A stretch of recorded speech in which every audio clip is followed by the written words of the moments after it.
Welcome back to the GSMC Hockey Podcast presented by the GSMC Sports Network. We're on to our Western Conference draft grades here. We're going to start right off the bat with Anaheim Ducks getting a D+. Beckett Seneca was a reach. He even thought he was a reach. I mean, come on. He literally said, oh my god, what the... you can read lips. That was an easy one to read.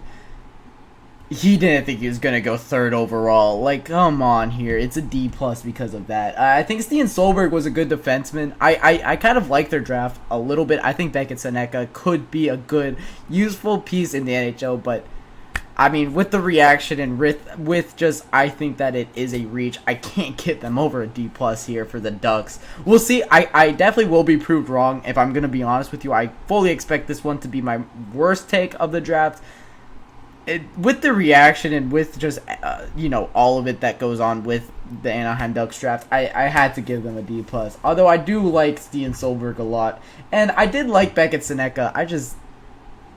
Or Seneca, I think is how you pronounce that. It's just rough, though. But moving on to the Calgary Flames, they got a B- for me. I like Zane Parekh.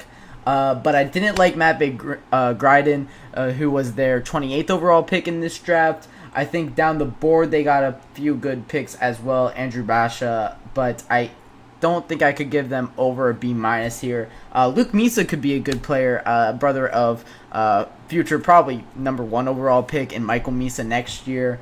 But we'll see how that really shapes out. I think he might be also a little bit undersized too. But Zane Parekh can be a fantastic defenseman.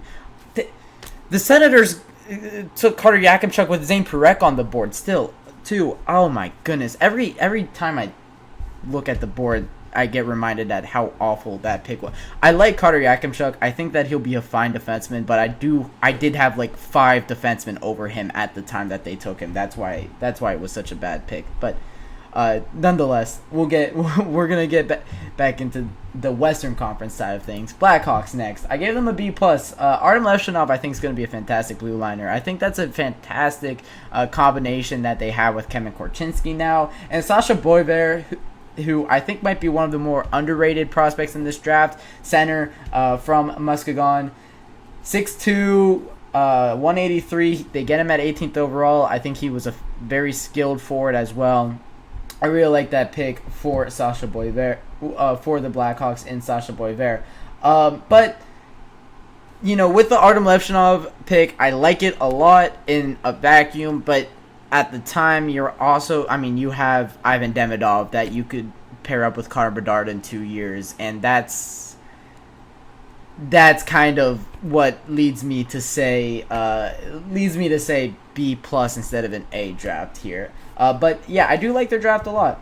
Next up is the Colorado Avalanche.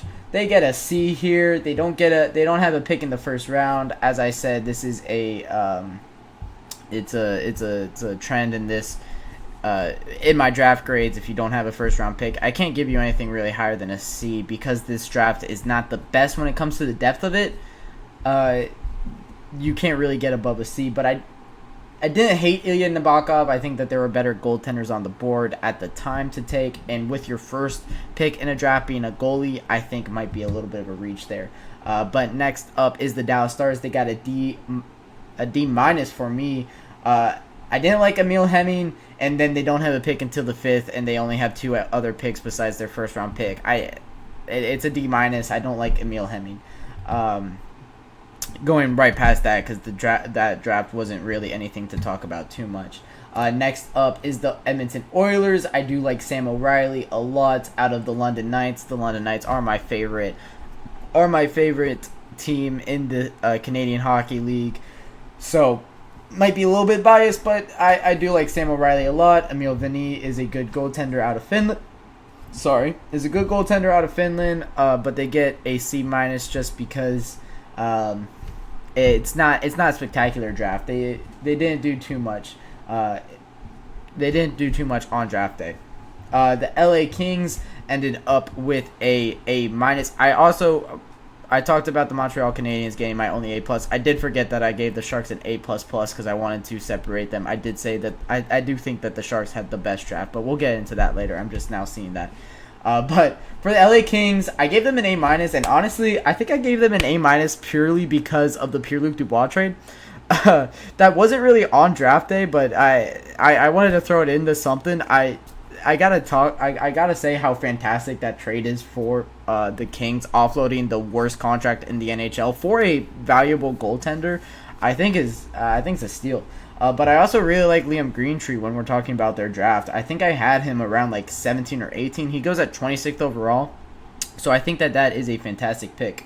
Next up from the Kings, it's the Minnesota Wild, who I think had the third best draft on Friday.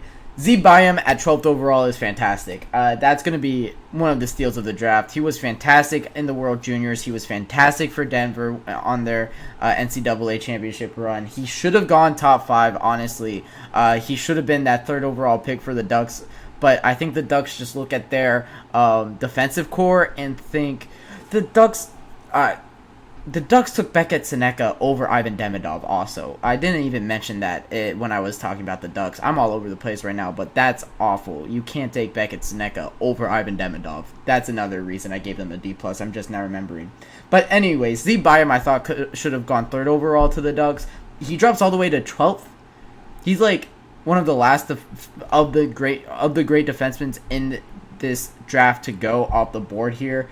I think that's an absolute steal. And then they get Ryder Ritchie, who had a first round grade on. They get Aaron Kiviharju, who 2 years ago was a top 5 pick in this draft. He did have a knee injury, and then he is a defenseman, so we'll see. But that guy is a fantastic defenseman. I think he is gonna be the steal of this draft. Aaron Kiviharju dropping all the way to 122nd overall. At that point, why not take a flyer out on the guy that is so skillful that we were talking about being second only to Macklin Celebrini in this draft at a point?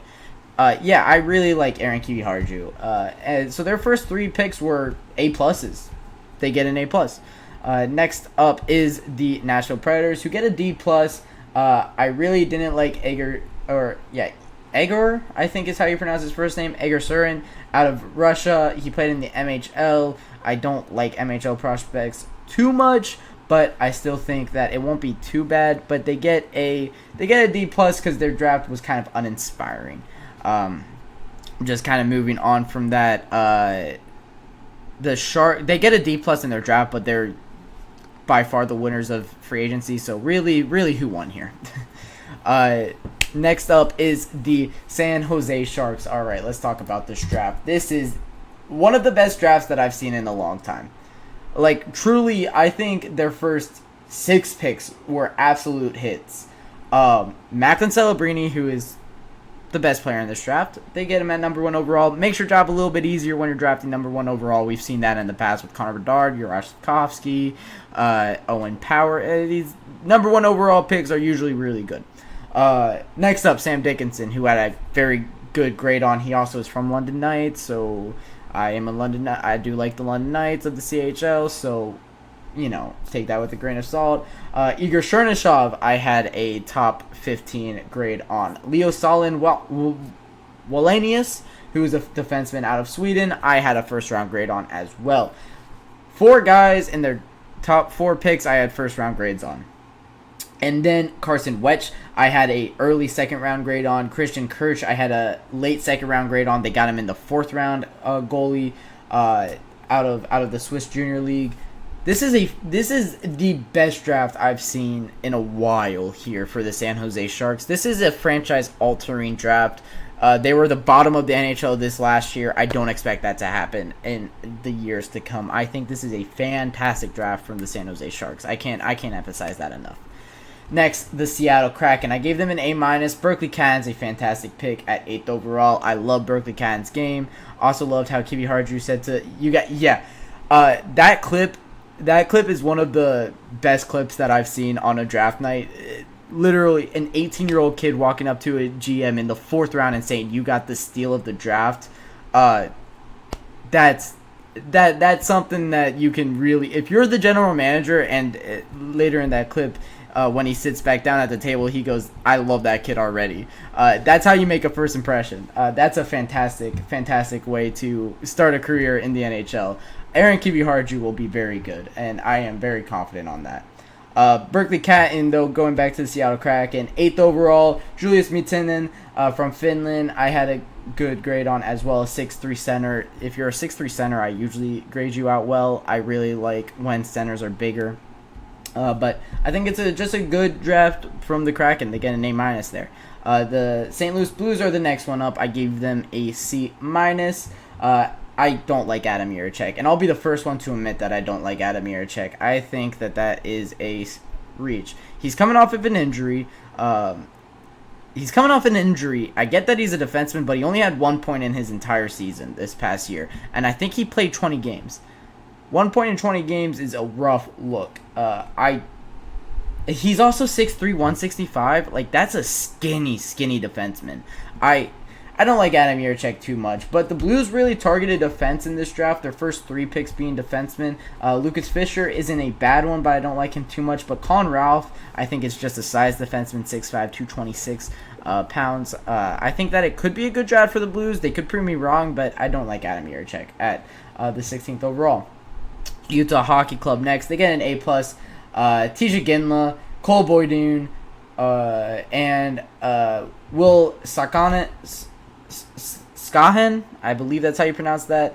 I think that's a very good draft. Tisha Ginla, I think, will be a fantastic player, and just kind of, they get more of an A+ of the other things that they did on the draft night, other than their just draft. They got Mikhail Sergachev and John Marino, who they really wanted to target defense. They felt like that was lacking on this team, and I can't agree. And I think that they got 2 of the better defensemen on the trade block, with Mikhail Sergachev being a very young player still. That could end up being an absolute steal.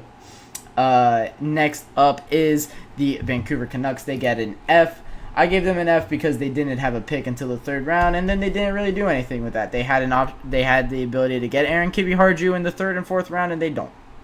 That's why they get an F.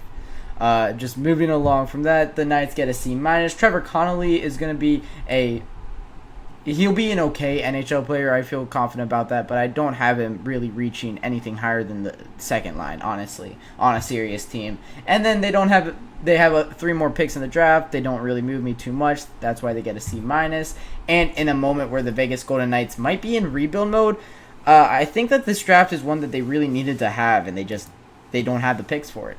And then the last team is the Winnipeg Jets. They get a C because they only have 4 picks in the draft. I do like Kevin He, though. I think he'll be I think he'll be a serviceable left wing. I think he'll find his way to the NHL.